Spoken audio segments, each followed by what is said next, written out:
right here is our office in Tempe, Arizona. So we're headquartered about 4 minutes from Arizona State University. We have about a 25,000 square foot facility. My business partner, Cody Sperber, he's been in the game for 21 years, owning a real estate education company called cleverinvestor.com. Man of the hour, Mr. Bryant. Yes, So how are you doing, Bryant? Doing good? Have a good I'm doing Christmas? extremely well. Thank you so much. Awesome. Good to see you. And for those of you that are a little confused, Tim's moving offices, so I'm doing my best Tim My impression yet again. I think I did one like a month ago. I got it down at this point. So we're gonna get into introducing Bryant, and then we'll do Q&A after. If you have any questions, put them in the chat, and we'll run through them afterwards. And also, I don't think I've ever said it's Aplass, correct? Yes. Okay, just making sure. Bryant is really a visionary entrepreneur, investor, business leader. Began in like 2002, attended Washington State. I think he had degrees in human resources, business management, and then was a part of some Fortune 500 companies, major retailers, and sold his company in 2017, transitioning full-time into real estate and first commercial building at only 25. I wish I had my first commercial building at 25. And since then, he's completed hundreds of commercial and residential transactions, over 1,000 multifamily doors, multiple triple net leases assets to his portfolio, and 50 million equity fund manager. I think that number is a little higher now. And on your third fund now, correct? Correct. Awesome. And closed hundreds of millions of dollars of transactions, licensed realtor in Arizona.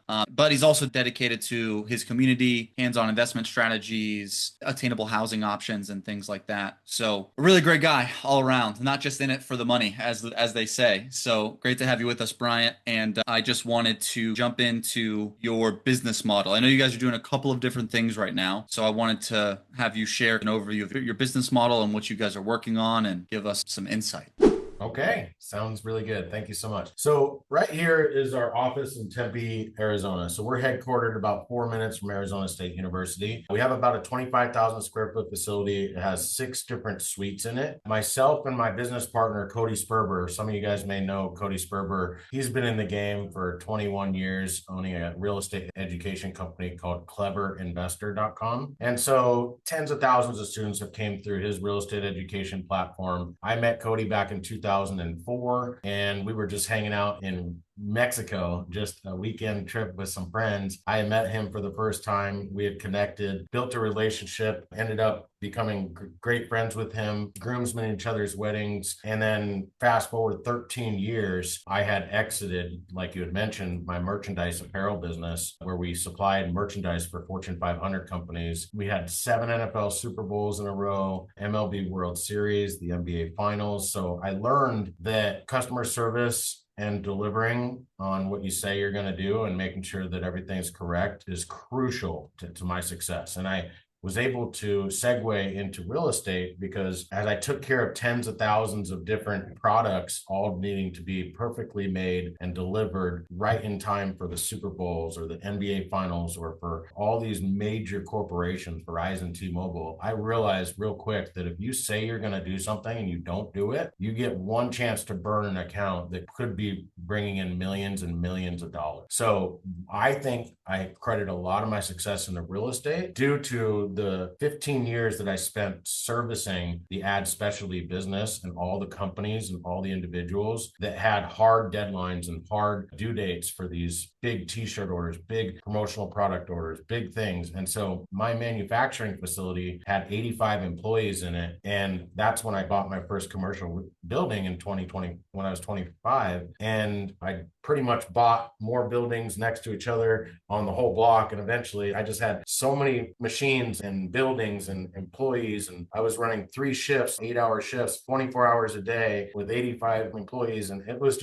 a lot. And it was my first business that I started in college. And so I took everything that I learned from buying my commercial buildings. My first deal was actually a creative finance deal when I bought that building. I didn't even know what creative financing was, but I did a lease with the option to purchase from the landlord, and I had credited my payments for my rent. Any principal pay down that I paid down his mortgage for that 5-year lease with the option, I got as a credit towards my down payment. So it was just amazing. I ended up buying the building with none of my own money because he credited, if I paid down the mortgage $2,000 every month for 24 times 5, I had an extra, call it 170 grand that qualified for my down payment. And I was able to purchase a building for $1 million. And back in the day, we're talking 21 years ago, that building, I had recently just exited that building. It was one of my retails and ended up selling it for more than $2.3 million. So it's like when it's free and clear, you don't owe anything and you're getting all this money. And I learned about retail and single tenant net lease. And Christian, who I'm going to bring on in a little bit as my partner, he's been in the commercial retail space for 25 years, working with some of the largest national credit tenants and quick service restaurants and gas stations. So we're going to talk a little bit about retail. I want to go head on with what we're focusing on right now. And that is single tenant net lease retail. We have a $50 million fund at clevercapitalfund.com. Again, it's my third fund. First fund was a debt fund, $5 million. Second fund was this fund-to-fund model for an acquisition of a 432 unit with Vina Jetty out of Texas. She's got $1 billion assets under management, great syndicator. Learned a lot from her. She actually a year ago purchased an equity position in cleverinvestor.com. So she's now partnered up with us on the multifamily courses and the education inside of our Clever community. So a lot of collaboration that we can continue to do with Hero and Tim and Ari Mentor. And we love the space. We're very familiar with it. In general, we're raising capital to deploy into value add, retail, land packaging. So we'll take existing hard corners, whether they have a building on them or not, and we'll either build new or we'll retrofit like an old Pizza Hut and turn it into a Chipotle. So our average deal takes about 9 to 18 months. So it's a very short time frame. Some of the fix and flips, I heard a gentleman say he flipped over 400 homes. That was about how many residential homes I did. And then I started getting into residential spec development. So some of what we do, we actually still do a few spec developments each year. And my fund is a blind fund, retail value add, and the last component to it is manufactured housing. Like you said, it's very important to have a give back component and wake up every day knowing that you're solving a problem. The retail's great. Regentrifying old banks on hard corners that are not being used for highest and best use and putting in a nice, healthy, fresh salad and go or something like that is cool too. Don't get me wrong. But it really hits my heartstrings when we're able to take 50 acres in the outskirts of town post-COVID. People realize that you don't have to drive in the office, work every day in the office. You can be 30 minutes outside of the municipality and the outskirts of these towns and remote in or come in 2 days a week or 3 days a week. So with that explosion of the remote work, I think that this model for affordable housing that we're doing with land packaging is almost recession proof. Everything solves the problem. It fixes a lot of people that couldn't afford a house. I can get people into a brand new 5-bedroom, 2,000 square foot Clayton home. Clayton is owned by Warren Buffett and Berkshire Hathaway, who's finally retiring tomorrow. So hats off to Warren Buffett. We've learned a lot from him over the years. And his model with manufactured homes is provide an amazing product, have a 10-year warranty, make it affordable, make it not feel like it's inferior to a stick-built house.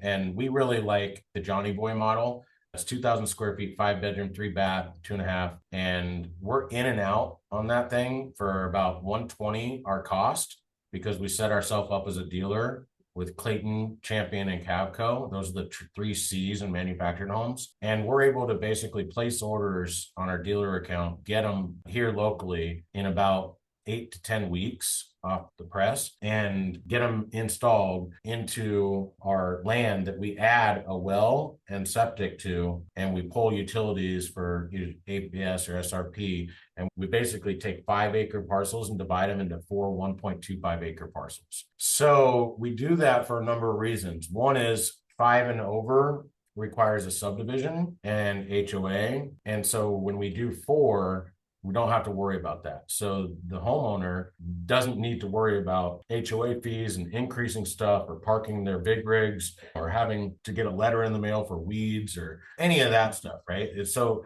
we eliminate the raising costs. So all you're going to have to deal with is property taxes. And in Arizona, we're pretty good on property taxes compared to a lot of other states. So the affordable housing component being 30 minutes outside of town and our cost. Now we're able to retail those for $315,000 to $320,000, right? To some people, that may feel like a lot of money in different parts of the country, and it is. However, with FHA financing and 3.5% down, it's really pretty special because down payment assistance, seller concessions, realtor contributions, you could pretty much get into this thing for about 1%, 1.5% by the time you're done with it. And so if you can buy a house that you own with Warren Buffett and Berkshire Hathaway have their mortgage in, 6.25% right now if you use their own in-house financing. 5.5 is what's coming, but your payment will be less than what it would be to rent a 2,000 square foot 5-bedroom house. It will have a 10-year warranty on your roof, your windows, all your major mechanical components. You don't need to worry about any capex or additional costs. You have water, so you're fixed on your water. You don't have increases in water costs. The quality is amazing, and you're pretty much into the house for less than your first and last month's security deposit would be renting a house in Mesa. So these things sell super quick, but my profit on these is about $300,000 per 5 acres, and I can do 10 5-acre parcels at a time. So that's $3 million, and I can turn these in 4 to 6 months. If I can get 3 turns on the same money, I'm looking at 9 million NOI just on doing 10 of these at a time. And guess what? I don't got to meet the contractor out there. I don't got to pick out finishes. I don't got to instruct what walls we're keeping and what we're doing.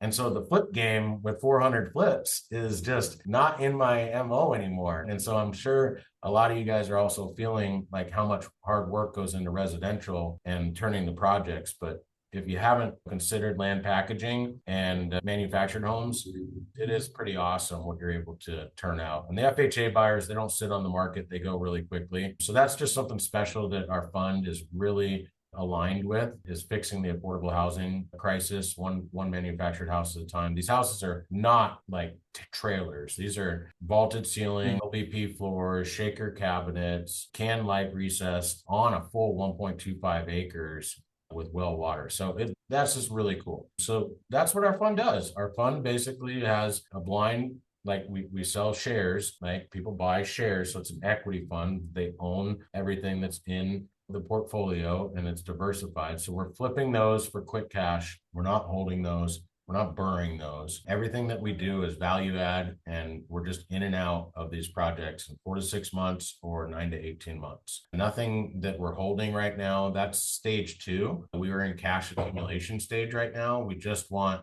lots of completed deals. We're trying to do 35 to 45 single tenant net lease deals per year, and each one profits about $1.2 to $1.5 million. So on top of the manufactured homes and doing those, we're focused on just having the fund get retained earnings and ultimately just pouring money back in. So we do pay our investors well, and our LPs get first money in and first money out. Thunder, I was at RaiseFest. Thank you so much. I'll be back there in March speaking at RaiseFest. RaiseFest was actually in Tempe. I apologize. The American Lending Conference I'll be at in March with Matt Rosen. RaiseFest is Hunter. He's great. Yes, Cody got a chance to speak on stage at RaiseFest. And then we had our after party for RaiseFest, our facility. It was a casino night. We had over 200 RaiseFest guests come to our facility. We have an event center here on our campus is what we call it. So yeah, for the most part, it's really great. I'm really enjoying myself. And I wake up every day blessed, and we pay 10 to 18% to our LPs quarterly. If you come in with 250 or more, we call it our Pioneer program, and you get an extra 4-point bonus. Otherwise, it's pretty simple. 1 year, 3 year, and 5 year. 10% for the 1 year, paid quarterly, 12% for the 3 year, and 14% for the 5 year commitment. So you get to choose your lockup period. You get to choose your return. It's paid quarterly. If you put in 250 or more and you select the 60-month option, 14 turns into 18, and you get 18% every 12 weeks direct deposit. The reason we're able to do that is because our deals are so profitable. This isn't just fix and flips of houses and long multifamily syndications that sometimes can take 3 to 7 years and can be speculative in some pieces of it. I love multifamily. I really love the short-term component of the retail. And because we get leases and LOIs from national credit tenants, it's their paper, and then we 1031 and bring it to market in 9 to 12 months, and we sell a 15-year ground lease with 4 or 5 year extensions at a cap rate. And so we buy these hard corners for $2 million. We exit them for $4.5 million in 9 to 15 months, because all we're doing is packaging up the lease with Dutch Bros, Chipotle, Chick-fil-A, whoever is going to be leasing the building. and they sometimes build all their own building. We just give them a TI concession on the HUD at closing as a reimbursement. So really pretty cool stuff, but we'll have Christian talk more on that. Absolutely. Yeah.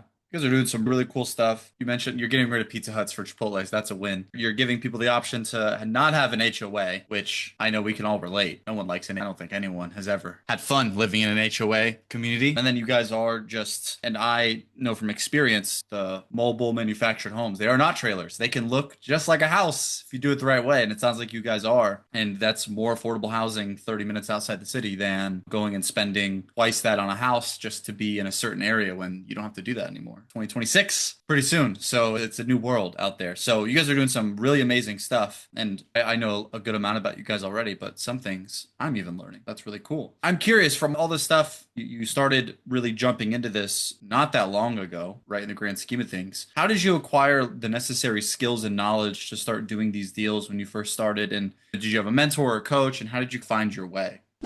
Yeah, absolutely. Cody was my mentor. He had been doing it for now he's 22 years in. I sold my company October 2017. It was crazy because my daughter was born August of 2017. And when I found out that I was going to be a dad, I was like, all right, I got 85 employees. I've done this for 15 years. I want to be present with my one child and just not have 85 other employees to worry about. So it was just a pivotal moment of just having my first child, moving into a brand new house that I was building, selling my company all within a matter of weeks. And I just thought that I would just chill out. I had sold my company for multiple millions of dollars. I had free and clear real estate, lots of commercial buildings. I had bought rentals, single family, all throughout 2002 until 2017. I was pretty much just good. I could have retired then. And it took me all of about 6 weeks to get into what I thought was a fix and flip, which turned into be, I thought I was doing an addition, and it turned into being a scrape and a new build. And that is just crazy to me because I would have never done my first new build. I would have probably never done a new build because that's so daunting. It's usually you just hire a builder, you move in, it's your primary, you move into a subdivision. But no, I had owned a piece of dirt, South Scottsdale, that was scraped. The house was no longer there. And I was like scratching my head thinking, what do I do next? Oh my gosh, I was getting ripped off by contractors. There was all sorts of stuff going on. And I didn't know what I didn't know. But that one house, I have it right here. And this Very is cool. this is a memory for me because it taught me that I could turn something very ugly into something very nice that I could be proud of. And even though I only made about probably $50,000 on this whole project and I did everything wrong, and it's worth $350,000 more than what I sold it for, and I could have burned out and had a 4.5% interest, and I could have turned into a short-term rental. I could have done depreciation. I could have done cost seg. I could have done all these amazing things, but I sold it just to barely break even after almost 20 months of pain, tiresome. And I say that because it really proved to me that you can learn through your own lessons, but it's much easier to get a mentor and learn from other people's mistakes than to go through the pain that I went through, because I almost didn't want to do real estate anymore because I was so used to the profitability of running a business, and to wait 18 months on one project to make 50 grand and have all this risk, it just didn't jive with me. So Cody, after that, it was about 2 years into doing stuff on myself. I did about 4 or 5 flips, one new build. And I had a chance to talk to Cody and I said, hey man, I think I want to continue to do this. And he said, I've been watching you. I've been seeing you. You've been coming to my Clever Labs. I visited your projects. You've been a dear friend of mine, but I'd be down to do a development company with you. So Green Elephant Development was launched in November of 2019. And that's really when I was like, okay, I'm a developer. And we started developing 20 houses at a time, new builds, spec builds, PV, Scottsdale, Arcadia, all really cool projects. And then it just morphed into, okay, now I'm going to buy a 67-acre development in Northern Arizona, and I'm going to do mixed use. And now I can put 400 storage units on it. And I can build a 150 unit multifamily, and I can build 160 manufactured homes. And I could sell each home for 100K profit because we own the dirt, we entitled it, we subdivided it, we have the new value. We can then carry forward the profits of that $16 million into the down payments on the multifamily. Like all these crazy things that I just never would have been able to do if I didn't get through my first development and my first new build. So it's just one of those things where, yes, things happen for a reason, but within 6 weeks of what I thought I would be just retiring and just hanging out, I was back at it. So the entrepreneur in me definitely didn't die. And I'm so thankful that Cody was there for me 2 years later after I had learned and went through some of my own struggles and successes. And I'm here today. I'm partnered with Cody on Clever Capital Fund. We're 50-50 on the fund. I'm the fund manager and we have Green Elephant Development. We have lots of active projects going, multiple different markets and states. And it's pretty cool to be vertically integrated. And we have our own construction side of it too, called Green Elephant Construction. So it's pretty cool. That's about it.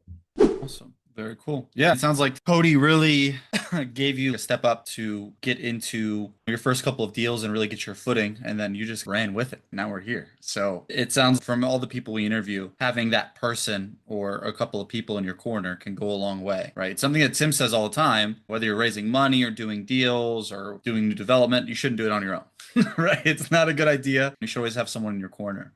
And that's why I joined Hero in Alliance, because when it came to running my first fund, I stumbled. I was like, man, it's working, but I'm not raising enough. It's not fast enough. I needed to reach out. I needed to find somebody. And I was so blessed to join the Alliance, become an Alliance member, lock arms with everybody in the community. And multiple years later, now I get to speak to the audience and community and give back. It's just full circle. So thank you. Yeah, absolutely. That's why we're here. Speaking of, I wanted to get some more from you on like your first big capital raise you did, any challenges you faced, how you overcame them. Was it different than what you thought going into your first capital raise? Absolutely. So yeah, my first one was a $5 million debt fund. And we were paying 10, 11, 12%, 1, 2, 3 year commitment. I looked at that as, okay, it's 1099 INT. There's really not any tax incentive for anybody. It's a debt fund. It's almost like promissory notes, unsecured. There were some struggles that I had to overcome. But what I did like about it is people could choose their lockup period, right? 1 year, 2 year, or 3 year, right? And so I think that's important because I invested as a limited partner in over a handful of other syndications, multifamily deals that I'm still a part of. Dina's deals, I've invested into multiple deals of her, other people's, whether it be 81 units or 300 units, 400 units. And I saw that some of it isn't really under control as much as you think that it may be when you get into it. There could be a capital call. There could be pause distributions. There could be cash flow or market cap rate extensions. There could be value add things that just affect the overall value of the property. And what do we do in those situations to have a fund that can control more stuff? And so when I got into Clever Capital Fund 3, I decided, and I hopped over 2 because we know that was my first fund to fund, right?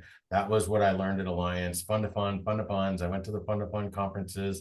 I tapped Bina and I said, hey, how much can I help you raise for this 432 unit? And so that was a great learning experience. We didn't raise millions of dollars. We contributed hundreds of thousands of dollars, but it was a great learning experience. And the third fund is really where we nailed it, right? We chose the lockup periods. We made it so that we front load all the high pref first, rather than a 5 to 6% pref paid along the way with potential pause distributions, but an IRR of 15 to 18% over a 5 to 7 year time period, right? We said, okay, all right, how do we make it so simple that they get a chance to just earn 18%? I know it's not an IRR, it's not a pie in the sky. It's right now in 12 weeks, every quarter, every 90 days, direct deposit, 18% on their money. And they know they're only invested for 36 or 60 months. 3 or 5 years qualifies for that 4-point bonus. That was what I was talking about, where the 12 turns into 16 and the 14 turns into 18. And people that have 250 or more love that. They're just getting 18. They're telling all their friends. And so it's really been something amazing. But a lot of other operators and sponsors, they can't afford to pay 18% to an LP every 12 weeks. It's just, they don't have enough cash flow. These are 5-year programs. So I knew that my competitors would be looking at more long-term stuff and lower pref. And I wanted to make sure that what we were spending the money on was also risk diversified, right? So I wanted to have LOIs and leases in place for these national credit tenants. I wanted the timeline to be short on these periods. And I relied on people that have done it before, right? Because I was comfortable developing land, right? I knew how to subdivide a 5-acre parcel and put 4 houses on it. And I knew how to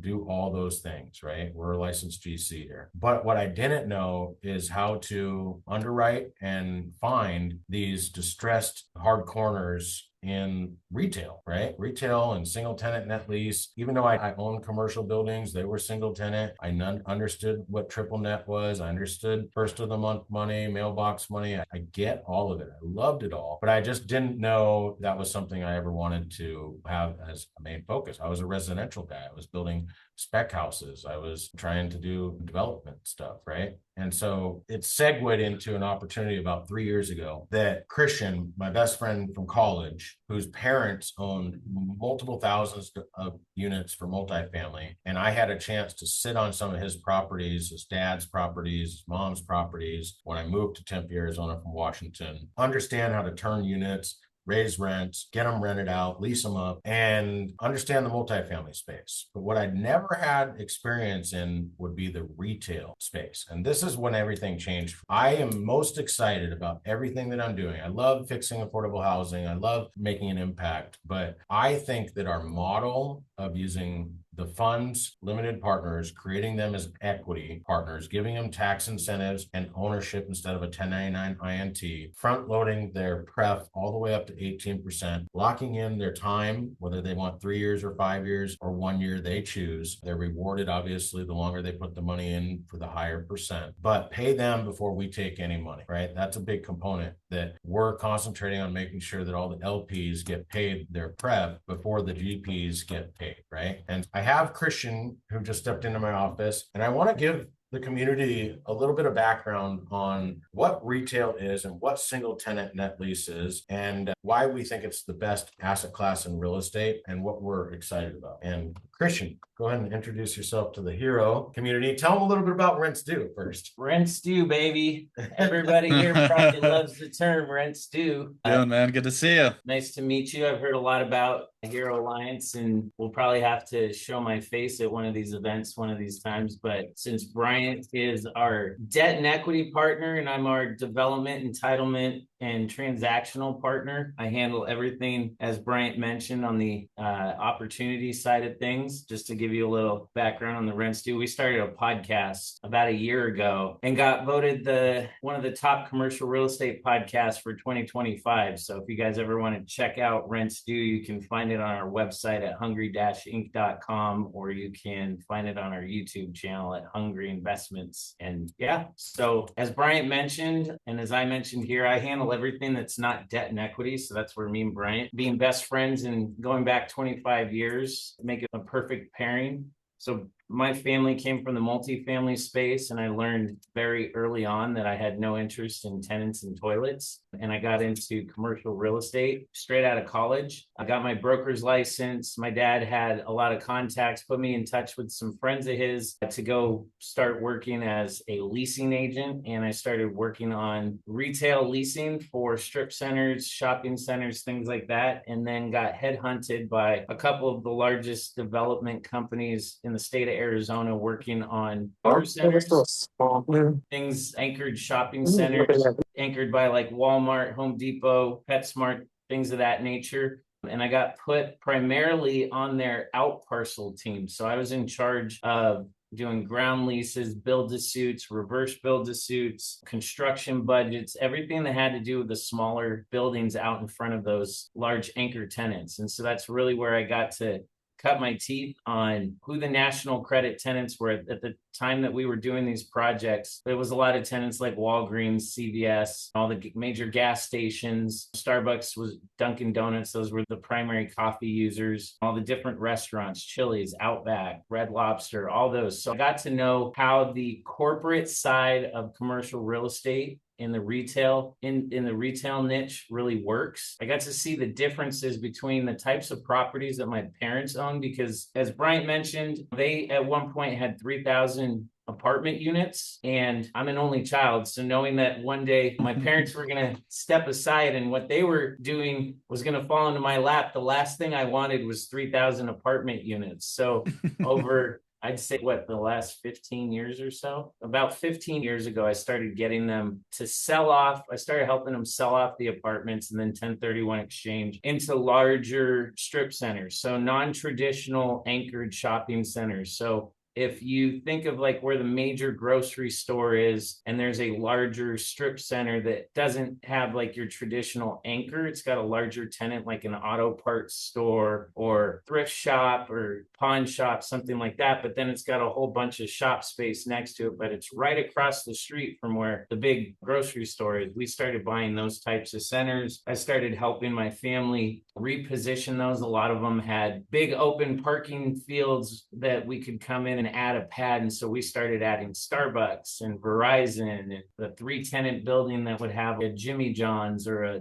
Jersey Mike's, as most people probably see now, and started creating more value opportunity. And then my parents, as they were getting older, we started selling off all of the stuff that they owned and we created a family trust. And then I came to Bryant and said, hey, look, let's start our own development company and we're going to reinvest a portion of what my parents have. We're going to raise capital and we're going to go leverage all the relationships that I've built through the corporate real estate side of things over the last 25 years. And we're going to start doing these deals ourselves. And so that's what Bryant and I have been focused on, garnering really the 5 to 10 closest relationships that we have on the corporate real estate side with those tenants that have aggressive expansion plans. Right now, I'd say like the 3 to 5 tenants that we're working with the most that you guys would all know would be Chipotle, Dutch Bros, Trip Gas, Circle K Gas, Raising Cane's, those types of tenants. And so that's just having the relationships that we have. We're able to identify opportunities before anyone else. We're targeting locations, knowing where the tenants want to be, and then we're going and doing off-market deals and putting our deals together. Like, people don't ever see the stuff that we're working on until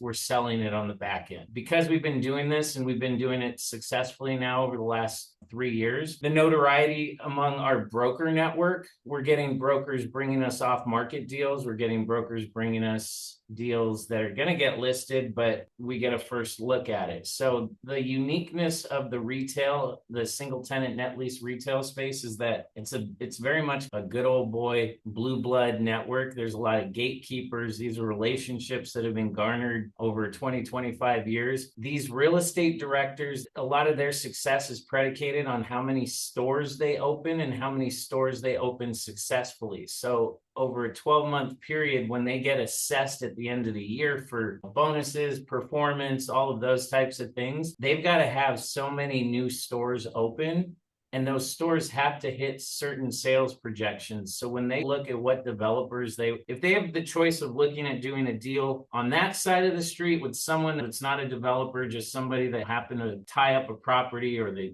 bought the property and didn't know what they were going to do with it, or they can work with us on this side of the street, that may be a better location, but they're going to choose to do our deal because they know that it's going to get done and they're going to be able to open the stores. These are all the things that play a unique role in their decision-making process that you wouldn't think of otherwise. I used to just drive down the street and not even think about retail. My only focus was ugly houses. So if you guys are out there and you guys are like, wow, that's a good hard corner, that's an old bank, or that's a old pizza, that's an old restaurant, hit us up. Like, we're doing deals right now in Texas, Colorado, Arizona, Utah, Georgia, North Carolina, South Carolina, Tennessee, Ohio.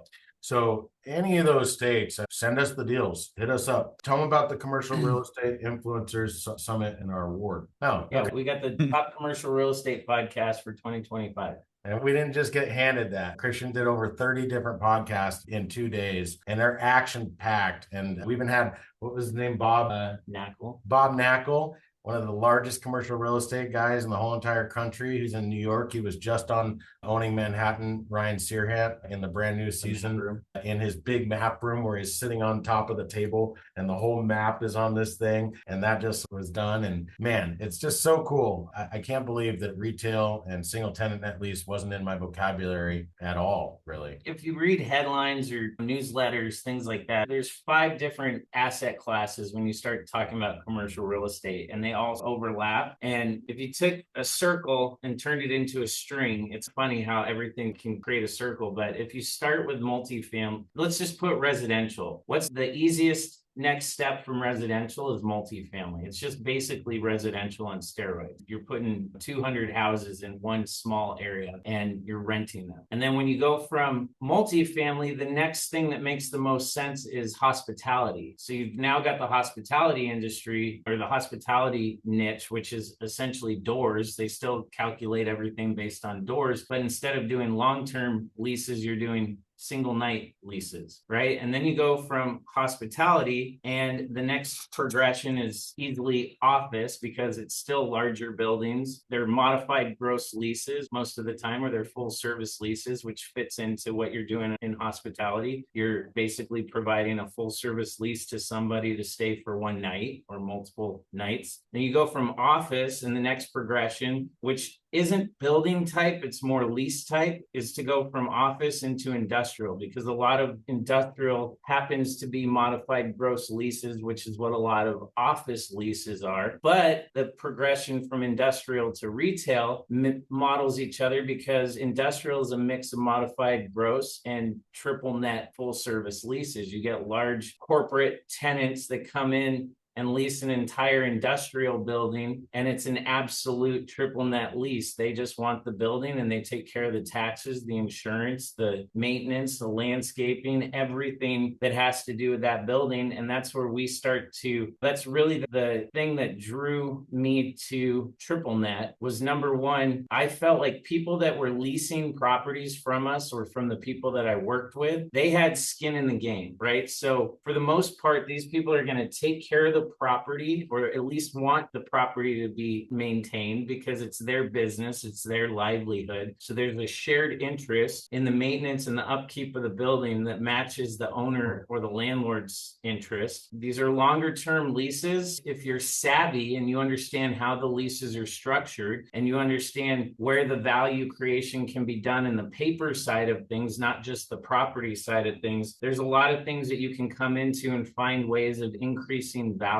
that separates your property on the back end if you try and sell it versus someone else's property. And that's ultimately where us working with corporate tenants or with national credit tenants, we even have things that we do in our leases that makes our property that much more attractive than a property that looks identical and has the exact same user. Why would somebody want to pay us more versus the exact same coffee shop that is in a different part of the city? Well, it's because of the way that we structure our leases. And so these are all things that I like. This guy, Charles White, looked into a new Chipotle, Texas. Don't know if it's still available. And just having done this for 20 to 25 years, that's where I told Bryant, I said, I got tired of making the type of money we were making for developers that, frankly, I felt like he didn't work as hard as we did, B didn't care as much as we do, and C weren't as smart as we were. And it was just because they were in a position of power and leverage that they could dictate how everything was done. And so it was time for us to partner up and do things. There's a lot of things I learned from working for the developers that I did that I thought were great. And that's why I went that route. I never worked for a big brokerage company like CB Richard Ellis or Marcus and Millichap. I went and worked for the developers in my market that were doing what I wanted to do. And then I watched, I paid attention, I saw what they were doing. I said, okay, these are the things I need to model and do the same as. But then I also saw things that I didn't like. And the number one thing that I can tell you that will sink your ship quicker than anything is if you don't take care of your brokers. I came from the brokerage world, and the brokers talk. It's a tight-knit community. And our company is called Hungry Investments. One of our taglines is everyone eats. And the number one thing that these are my buddies, they bring us deals before they bring them to anyone else, because they know that ultimately, how do they get paid? They get paid by bringing a tenant, and that tenant doing a deal in that property. And so we take care of our broker. Do we sign listings? Absolutely. Do we sign exclusives? 100%. But most of the guys know if they bring it to me, they're not going to get screwed. And we hang our hat on that. Doing the right thing is always the right thing to do.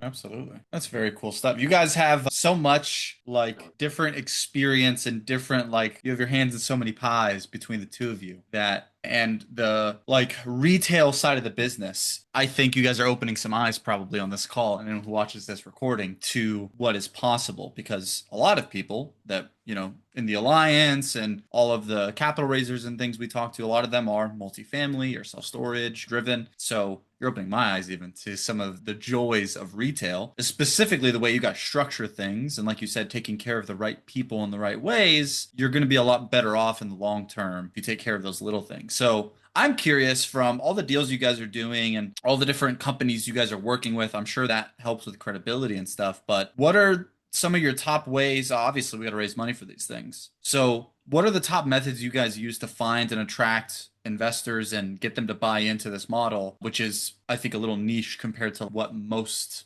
investors are used to? Like, how do you attract and educate these people? We learned the fund-to-fund model, right? So that was from Alliance. So people that have a fund, they can come in as a fund-to-fund, get a lot of the value add components, right? So we offer that. We also are paying our investors, our LPs, extremely well, 18% quarterly, 16% quarterly, front loaded before we as GPs take any money. So that really helps. Having the deal cycles and the case studies as we continue to grow our 3-year partnership. He handles all the development side. We have a whole team.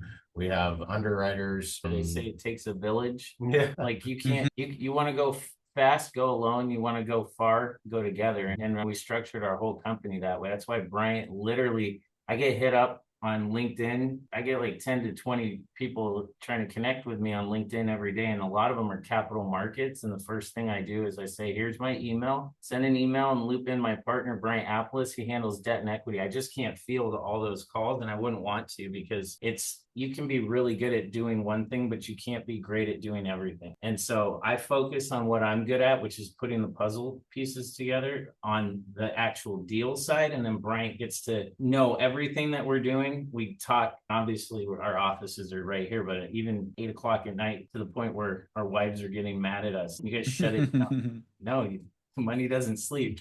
Yeah. I had to learn the hard way because I went through 5 different agencies trying to figure out how to run ads and how to do an evergreen webinar. And Hero Alliance really gave me the blueprint and roadmap.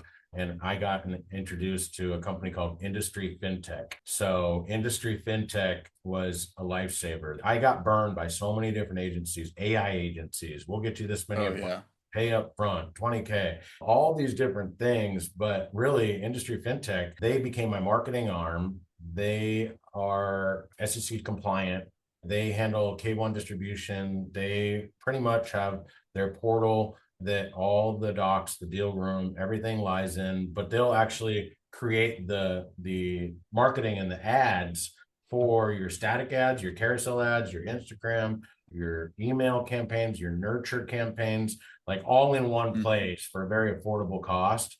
And they don't like take a percentage of everything either. So it was just like, Christian thought I was crazy, but I went with 4 or 5 companies at the same time just because I wanted to hurry up and get through the weeds of who was going to stick and who was going to stay. And it was your filtering process. Yeah, I didn't want to waste 4 months trying one agency out to find out that it was a scam or they weren't providing. I had one company that provided me, I was paying $200 a lead, and all of them just seemed to be outside of America. It's like they showed up to the appointment and they listened to the pitch, but I never heard from them again. So you could spend 10 grand, 15 grand, 20 grand pretty easily. If there's a takeaway for the audience and they're looking to individually raise from individual investors and run paid marketing, Industry FinTech was really the lifesaver for me on that component. But getting in front of big groups, joining masterminds, speaking on different stages, and just doing the right thing, making sure that communication for your investors, your quarterly updates, your annual reporting, the distributions are always hitting on time, and just engaging and inviting your investors to come to your office, come to the location, come get to know us. And it's only going to be a matter of time until we have 15, 20, 25, 30, 35 full cycle Tell about our deals case study on the bank that we just did, how close we were. that continue to just get done and done.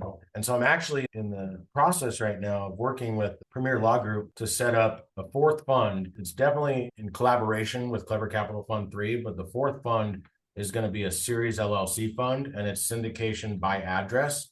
And because we're trying to do 30 or 40 of these, we wanted to let an investor come in with the same buy-in of 100K minimum or whatever as our other fund, but reap in some of the upside as well, not be fixed at the 12 or the 14 or the 16 or whatever, the 18. They don't get paid quarterly on this version. They wait 9 to 18 months till the project finishes, but they have a chance to earn 30 to 35% IRR. And we think that that's going to go like bananas, right? Because we can take 10 people in for 100K on one deal. That's $1 million. We use gap funding. So we go get institutional debt at a $2 million purchase price. 70% is institutional. So we only need 600 plus some carry costs, closing costs, some prepaid interest, and some site development work. So it looks like to us about $1 million to do a deal. A blended cost of capital is still going to be 10 or 11% because we're using 7% money for 1/4 of it and only 600 at the 10 to 12 to 14. So we have plenty of room to keep going, and we're going to blow the socks off what we can do for these limited partners when we have the Series LLC fund and get them the high IRR returns in 9 to 18 months. And they're just going to rinse and repeat and tell their friends. So that's going to be another thing, is don't have always a 5-year deal where somebody has to wait 5 years to see if you actually delivered what you said you were going to do. And these retail single tenant deals and these manufactured home deals, it's just like quick turns. So I love the ability to get in and out of projects quickly. Gratification. And I think that's what's making us win. Yeah, absolutely. And on the marketing point, I have a minor in digital marketing, so I know it very well. Get what you pay for. There's a lot of AI stuff out there now, which sounds, with paid ads, right? Sounds very fancy. And then your cost per lead is $200-$300. And so to everyone on the call and everyone listening, just be very diligent about who you pay to bring you leads, because it's not always, you mentioned a really good company. So that's a great plug. It's really, you get what you pay for. And sometimes it sounds great, but paid ads are a weird gray area that takes time to figure out. Like Tim, our marketing that we do with paid ads, we've gone 3 or 4 years now, refining and going back through, and Instagram and Facebook. So it's a diligent, it's not just pay this company and then you get ads or you get leads. You'll get them, but what is the quality of them? So I'm glad you touched on that. And you're answering some of the questions I was going to ask, like how do you maintain those relationships once they're in? And you talked about doing property tours and doing all these things that are super case study webinars. You know that from the Alliance. We really harp on those because it's an easy way to just, here's what we do. We're not selling you anything yet. Here's a property we did, and eventually you'll have more and more. And so I'm assuming that's kind of the process you guys use to make sure that you have funds when a deal arises. So you're not scrambling with the fund. It's a little different than doing it deal by deal. But I'm curious, I want to make sure you guys have time for Q&A. So I'm curious, number one, some predictions you guys have for the market going forward, and specifically in your niche and how you see it comparing to multifamily and commercial. What do you see for 2026 and beyond? You want to take that one, or you want me to? I can. I think we're from, at least from the deal standpoint, I'll let Bryant and I talk about this. We do once a quarter, we do something called the real estate roundtable, and we get 4 or 5 people in the studio and we film and we take headlines and articles from Globe Street and Trap and some of the different industry leaders for information and news. And we'll take what we think are the most prominent or clickbaity titles, and we'll take a look at those articles, and then we'll go through and we'll review them and we'll break them down and we'll give our feedback, and then we use that as content for YouTube, Instagram, TikTok, all that stuff. When reading all of these, I think a lot of people thought that 2025 is when there was a slowdown period there, obviously, with the election and interest rate increases. And I think people thought, I know Bryant told me at least a few times, and we went back and forth on what we thought would happen with interest rates, and we've seen it. I think what it's done is it's given some additional capital, what Bryant introduced me to the term dry powder, some comfort to become wet powder. if that's to be called putting it in the marketplace. And I'll let him touch more on that. From a deal flow standpoint, there's a mixed bag. I think where we're at with the niche, those 5 asset categories that I talked about, multifamily had a period of time where there was a lot of overbuilding taking place. Things that had already gotten approved, they were already in the pipeline. There was a lot of inventory. The issue they were running into is that the rental rates were just increasing and they were outpacing where people could actually afford. And so they were running into some issues with vacancy and absorption and lease up and all of that. I think slowdown on new product being brought to the market has helped that a little bit. I think there's still a need for multifamily. We haven't fixed the housing shortage in 24 months. This is a longer term thing that needs to be worked on. So from a multifamily standpoint, I think the biggest issue is underwriting. If you underwrite a deal to where the numbers make sense, and I talk about this a lot, we don't ever underwrite to where the market is. We underwrite to where the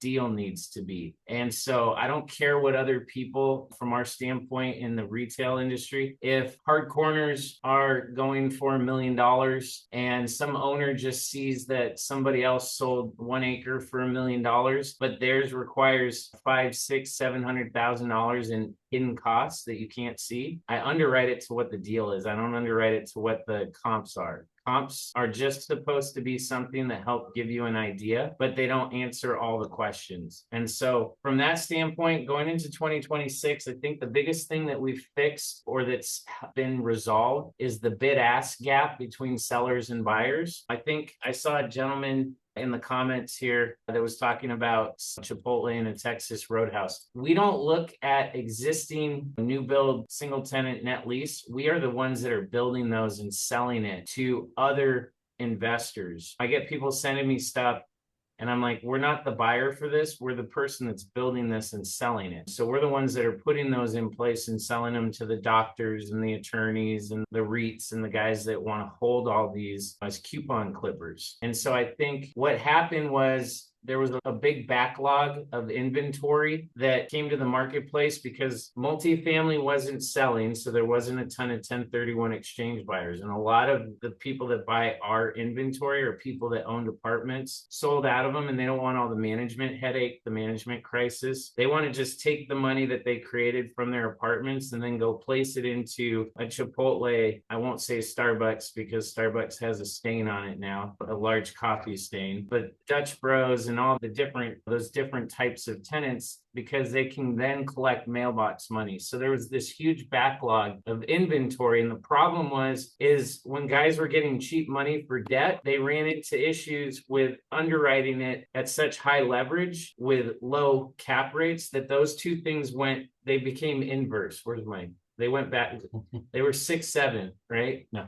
They became inverse. So like the leverage was high and the interest rate was low, but then they had to refi out. And so now the interest rate was high and the leverage got worse. And so the issue they ran into is they couldn't sell them for cap rates that were lower than what they underwrote them. And so we've fixed some of that backlog, that log jam that was in place. I think for 2026, there's actually been so little inventory being built in the single tenant net lease space that we're seeing cap rates come like screaming back down. So we were as high as 6.5% cap rates on selling out of these properties. We underwrote them, like I said, to where we needed our land acquisition price to be based on our development costs, based on where we knew our sensitivity on our cap rate needed to be, low end, high end. But I actually think we're going to outperform a lot of those cap rates coming into end of 26, beginning of 27, because there's not a ton of inventory that is being built right now. So I see 2026. There's been a lot of correction over the last 12 months. I think there's probably still another 6 months of things going sideways and feeling itself out. And then I think we're probably poised to be pretty good towards the end of 26 going into 27. Thank you, man. I'm not going to add too much more. That was a great forecast of where Christian thinks things are. One of the best expo or conference that I go to for understanding where the current market trends are and where we're going is Limitless Expo by Ken McElroy. Robert Kiyosaki is also there, but it's such a great curated group of individuals that so much have their pulse on what's going on. So if any of you guys are looking to go to a live event, check out Limitless. That one will definitely let you where things are at in the market. If you can't go in person, buy the last one. It was just like a couple months ago. Watch the recording. I love Ken McElroy. I love his podcast. I love following everything that he's doing. It's just amazing. The guy figured out how to depreciate billboards, and it's the biggest hidden secret out there to never pay taxes again on anything. It's just like amazing. So Ken McElroy is my hero. Pace Morby is my hero. Christian, my best friend, my hero. And Cody, since 2004, my partner, my hero. And I'm so blessed to be on the Hero Alliance with all you guys today. And thank you for the time out of your busy schedule to learn a little bit about Clever Capital Fund, Bryant Aplass, and Hungry Investments, Christian Cotta. We really appreciate you guys' time. And if any of you are interested in getting involved with our projects, whether it be through the Series LLC Upside Fund, or if it be through the quarterly distribution equity fund, hit us up, clevercapitalfund.com. Yeah, I was going to say, you guys have been super generous sharing your knowledge with us today. A lot of really cool nuggets. How can the audience support or get back to you guys? And what's the best way for them to connect with you?